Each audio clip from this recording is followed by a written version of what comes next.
Hello అందరికీ welcome back to my channel. నేను బట్టలు విందామనుకున్న వర్షం ముసురు స్టార్ట్ అయిందనమాట. బట్టలు విండేంతసేపు ఏం రాలేదు, అద్దేద్దామనే లోపే మస్తు ముసురు వచ్చిందనమాట. ఈ బట్టలన్నీ ఇక్కడ ఆరేలా అర్థం అవ్వట్లేదు. నెక్స్ట్ ఇంకా బట్టలన్నీ అద్దేసి కుర్చీపైన వేసిన అనమాట. అందులో ఉన్న వాటర్ అంతా పోయేంత వరకు, తర్వాత గట్టిగా ఎండేసి కొంచెం ఆరిన తర్వాత ఇంట్లో ఫ్యాన్ కింద ఆరేయచ్చు అన్నట్టుగా. నెక్స్ట్ ఇవి వాటర్ అన్నీ వెళ్ళేలోపు ఇంట్లో ఏమైనా పని చేసుకుందామని ఇక నేను గిన్నెలు తోమనికి వచ్చినాను అనమాట. గిన్నెలు అయితే కొన్నే ఉన్నాయి, ఆఫ్టర్నూన్వి కాబట్టి కొన్నే ఉంటాయి.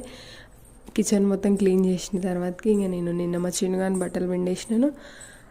ఆ బట్టలన్నీ ఐరన్ చేస్తున్నాను అనమాట. కొంచెం వేడిగా ఉంటాయి అన్నట్టుగా వడేసుకుంటే. వర్షాకాలం చిన్నపిల్లలకి ఐరన్ చేసేయండి బట్టలు, వెచ్చగా ఉంటుంది అలా కూడా. అండ్ కొంచెం పచ్చి వాసన కూడా పోతుంది, ముక్క వాసన లాంటిది. By by, subscribe.